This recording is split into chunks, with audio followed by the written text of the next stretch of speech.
अगर आप यह वीडियो हंसी मजाक में देख रहे हैं तो एक पल रुकिए, क्योंकि जो आप अब भी सुनने वाले हैं वह शराब के खिलाफ नहीं है, वह नशे के खिलाफ है।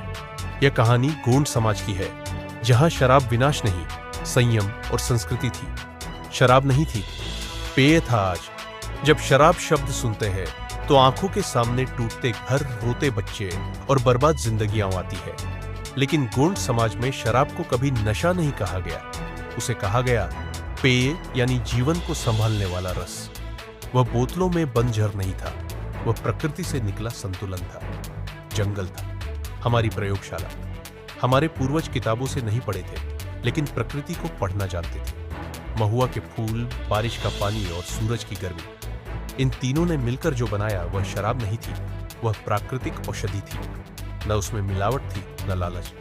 नशा नहीं, स्फूर्ति गोंड समाज में पेय का मतलब था थकान में राहत, ठंड में गर्मी, रोग में औषधि, उत्सव में उल्लास।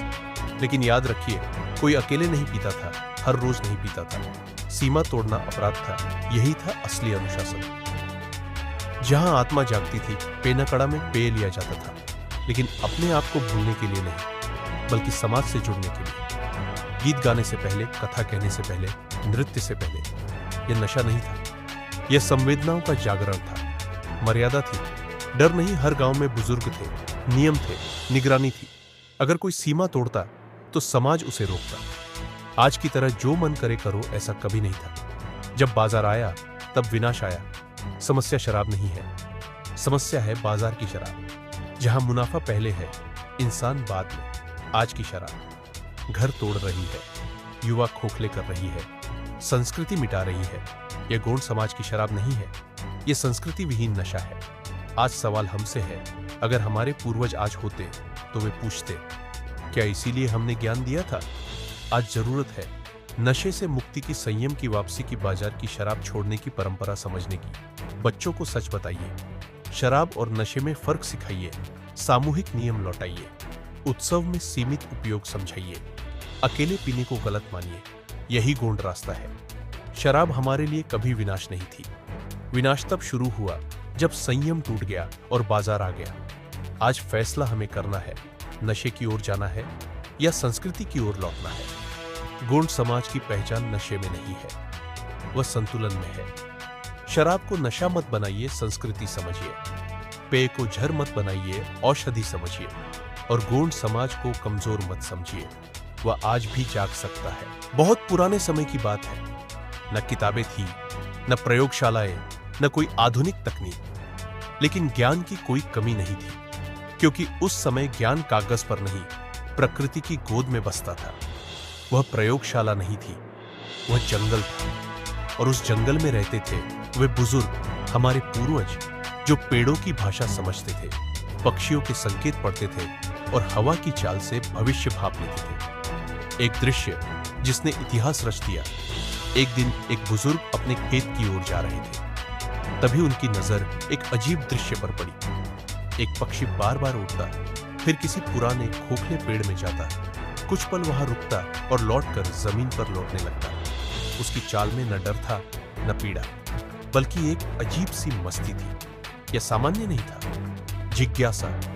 आदिवासी ज्ञान की पहली सीढ़ी। बुजुर्ग की आंखों में डर नहीं जगा, जिज्ञासा जगी। उन्होंने शोर नहीं किया, पक्षी को भगाया नहीं, वे चुपचाप उसके पीछे पीछे चले। पक्षी एक खोखले पेड़ में गया। प्रकृति की गुप्त प्रक्रिया। उस पेड़ के भीतर वर्षा का पानी जमा था। उसी पानी में महुआ के फूल गिरे हुए थे, मीठे, सुगंधित, प्रकृति के अपने फूल। दिनों तक धूप पड़ी, गर्मी बढ़ी और समय ने अपना काम किया। महुआ की मिठास पानी में घुली, गर्मी से सड़ी और एक अद्भुत परिवर्तन हुआ।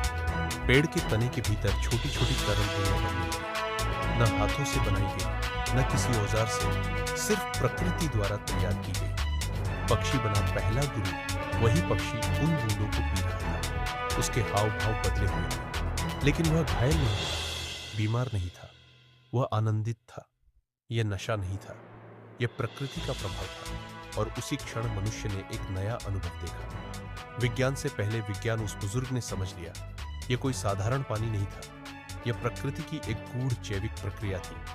आज हम इसे कहते हैं फर्मेंटेशन डिस्टिलेशन। लेकिन उस समय यह सिर्फ प्रकृति की लीला थी। महुआ, शर्करा का भंडार। महुआ के फूलों में प्राकृतिक शर्करा होती है। जब बारिश का पानी और सूरज की गर्मी उससे मिलती है तो समय के साथ एक हल्का ऊर्जादायक पेय तैयार होता है। इस पेय को न किसी ने छुआ, न किसी ने मिलावट की, न किसी ने जबरदस्ती बनाया। यह प्रकृति का शुद्ध वरदान था। यहीं से शुरुआत हुई। यही वह क्षण था जब शराब पहली बार मनुष्य के अनुभव में आई। न किसी प्रयोगशाला में, न किसी कारखाने में, बल्कि जंगल की छाया में, एक पक्षी की सहायता से और एक बुजुर्ग की जिज्ञासा से। यही वह मूल है जिसे आज नशे ने बदनाम कर दिया। लेकिन समय बदला। जंगल की उस शुद्ध बूंद को बाजार ने बोतल में बंद कर दिया। आज की शराब वह नहीं है जो कभी प्रकृति ने दी थी। आज की शराब में प्रकृति नहीं, केमिकल है, संतुलन नहीं, लालच है, परंपरा नहीं, मुनाफा है, औषधि नहीं। पहले शराब समय के साथ बनती थी, आज जल्दी नशा चढ़ाने के लिए बनाई जाती है। पहले सीमा थी, आज जितना बिके उतना अच्छा है। पहले बुजुर्ग देखते थे, आज कंपनियां तय करती हैं किसे कितना पीना है। आज की शराब क्या कर रही है? आज की शराब युवा की सोच छीन रही है, घर का अनाज बेचवा रही है, बच्चों से पिता छीन रही है, समाज से नेतृत्व छीन रही है, और सबसे खतरनाक बात, ये सब कुछ नॉर्मल बना दिया गया है। आज का सबसे बड़ा झूठ यह है, दारू तो सब पीते हैं। हाँ, सब पीते हैं, लेकिन सब बदनाम नहीं होते, सब अपनी संस्कृति नहीं खोते, सब अपने बच्चों को भूखा नहीं छोड़ते। फर्क पीने का नहीं है, फर्क है कौन तय कर रहा है कैसे पीना है। जब नशा पहचान बन जाए, आज कई आदिवासी युवा नशे को मर्दानगी समझने लगे हैं। लेकिन याद रखो, नशे में लड़खड़ाना शक्ति नहीं है, अपनी संस्कृति भूल जाना गर्व नहीं है। अगर दारू तुम्हारी रोज की जरूरत बन गई तो वह परंपरा नहीं, गुलामी है। असली सवाल युवाओं से, सोचो, अगर हमारे पूर्वज आज होते तो क्या वे कहते पीते रहो चाहे घर टूटे, या वे कहते संयम रखो ताकि समाज बचे। गोंडवाना का रास्ता गोंडवाना न नशे के खिलाफ था, न प्रकृति के खिलाफ। गोंडवाना असंयम के खिलाफ था। आज जरूरत है नशे से दूरी की, संस्कृति से जुड़ाव की, बाजार की शराब से इनकार की, आत्मसम्मान की वापसी की।